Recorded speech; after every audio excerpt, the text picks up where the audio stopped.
What to do, Kuya Stan? Nagyayaya na naman para sa kainan ng isa naming kaibigan. Wala namang problema sa amin kasi bonding namin ito.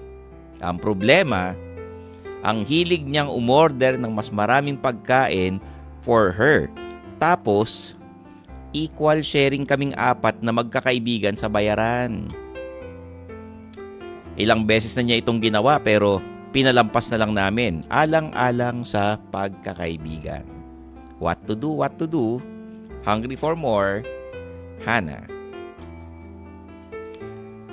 Alam mo, Hana, una sa lahat, maraming salamat sa sulat na pinadala mo. Pero etong problema ninyo ng mga kaibigan nyo na may isa kayong katropa na mahilig umorder ng maraming pagkain. Tapos, pagdating sa bayaran, hati-hati kayo. Problema nga yan. So, dapat unahan nyo na yung kaibigan nyo na, uy, hanggang 250 pesos lang orderin natin ha. Tigto 250 lang tayo ha. Kasi wala kaming budget ngayon. Nag-iipon kami and pinaghahandaan namin yung aming kung may pinag-iipunan kayong gamit or kung meron ba kayong mga susunod na outing o magre-regalo kayo dahil malapit na Pasko. Pwede mong sabihin wala pang sweldo, wala pa yung 13-month ninyo, di ba? Magdadahilan dapat kayo. Pero you have to be upfront din na, uy, huwag ka na mag-order tapos pagdating sa hatian, pantay-pantay tayong lahat. Otherwise, pwede nyo sabihin, okay, KB na tayo, pagkakain tayo sa labas, kanya-kanyang bayad. Alang-alang sa pagkakaibigan natin dahil wala kaming pera. Hindi naman maganda na nasasakripisyo ninyo yung budget ninyo for the entire week para lang sa kaibigan nyong to. Kailangan maging honest din kayo. Malay nyo. Siya pala manlilibre sa inyo, di ba? Pagka nakonsensya siya. Hindi naman pwedeng sabihin niya na masyado kayong mabilang dahil pang ilang beses na niyang ginawa ito o ilang beses na, ibig sabihin more than once or twice, thrice, di ba? Or baka every time na kumakain kayo sa labas, lagi niyang inaasa na nandyan naman sila Hana na magbabayad Total, magkakaibigan naman kami. Huwag ganon. Ikaw naman yung kaibigan ni Hana, don't take advantage of your friends. Iba yung mabait sa or yung nakikisama pero huwag ka namang umabuso kasi hindi rin magandang tingnan. Otherwise, hindi ka na nila yayayaing kumain sa labas, di ba? Ayun. Ano ba yan? Ang tatakaw nyo. Ang lalakas lumamon Parang mga timawa itong mga... Anong ulam? Ayun. Hana, makipagkaibigan ka sa mga nagjejeta. Para hindi malakas lumamon, mag-exercise kayo. Yayain nyo mag-jogging. Di ba? Pero maraming salamat, Hana. So, kung gusto nyo magpadala ng mga sulat, alam nyo naman, mag-message na kayo sa Facebook page ng True FM. At pwede rin kayo mag-message or mag-text, di ba? Meron pang isang sulat dito. Teka. Ito yung daming sumusulat sa atin ngayon, ha? What to do? Nakabook na kami for a Vietnam adventure with my college besties.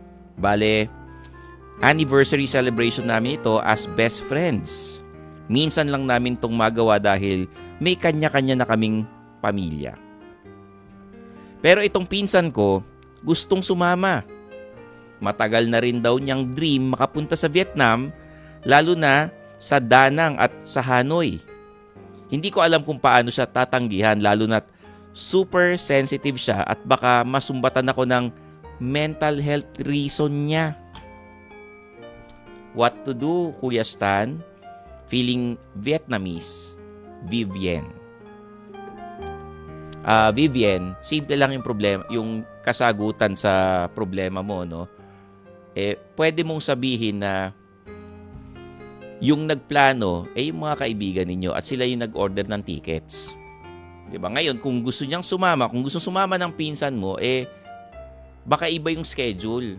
Pwede niyong i-reschedule yung kayong magkakamag-anak, kasama yung pinsan mo, tsaka kayo pumunta. Pero kasi kung anniversary ng mga best friends nyo, ang problema dyan, baka ma-OP siya.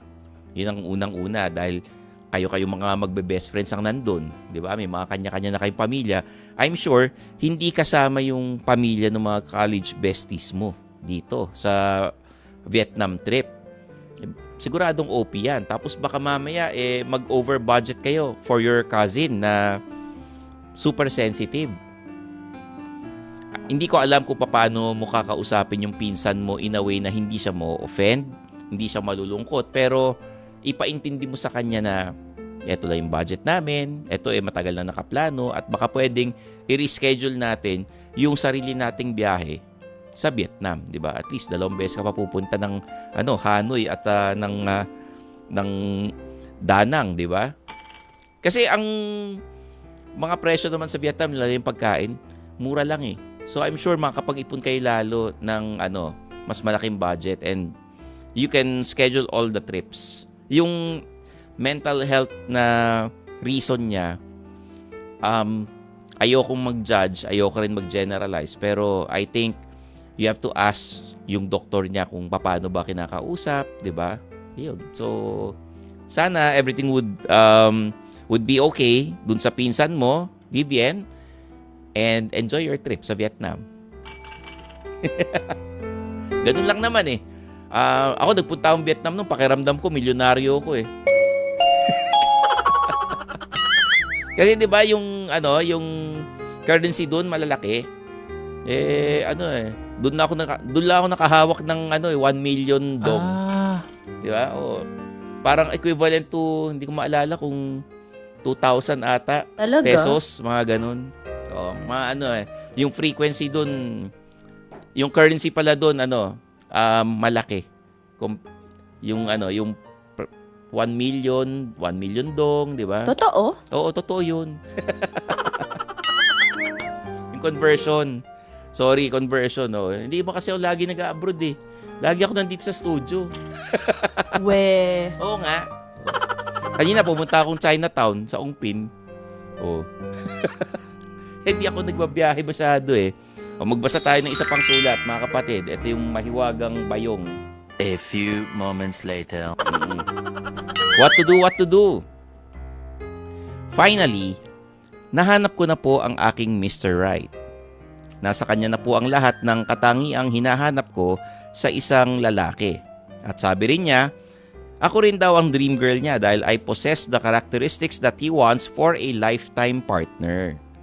Pero ito nga, gusto niyang mag-convert ako sa religion nila pero hindi ko magawa or hindi magawa ng puso ko dahil devout Catholic kaming magpapamilya noon pa. What to do, Kuya Stan? Religiously yours, Krista. Krista, maraming salamat sa pinadala mong sulat.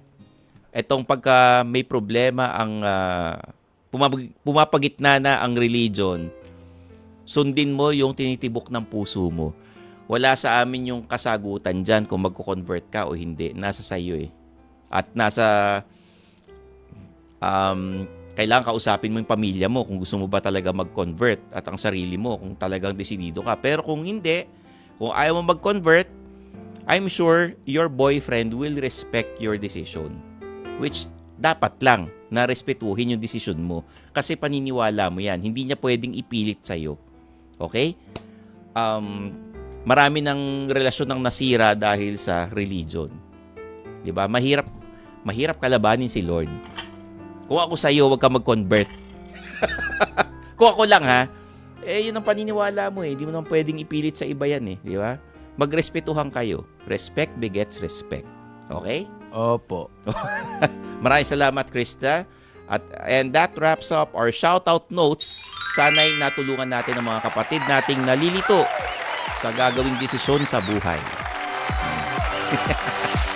Mga kapatid! Dito tayo sa totoo. O, yan yun yung boses. Pagbigyan nyo na, minsan lang naman yan. Siyempre, dito tayo sa True FM, hindi ba? Like, share, subscribe, follow ang ating mga social media accounts, ha? At True Network PH. Yun lang ang keyword na hahanapin nyo. TrueNetwork PH. O, like, share, follow, subscribe para bongga talagang level sa atin. Sa FB, sa IG, sa X na dating Twitter, sa YouTube and TikTok, pati na rin sa mga podcast.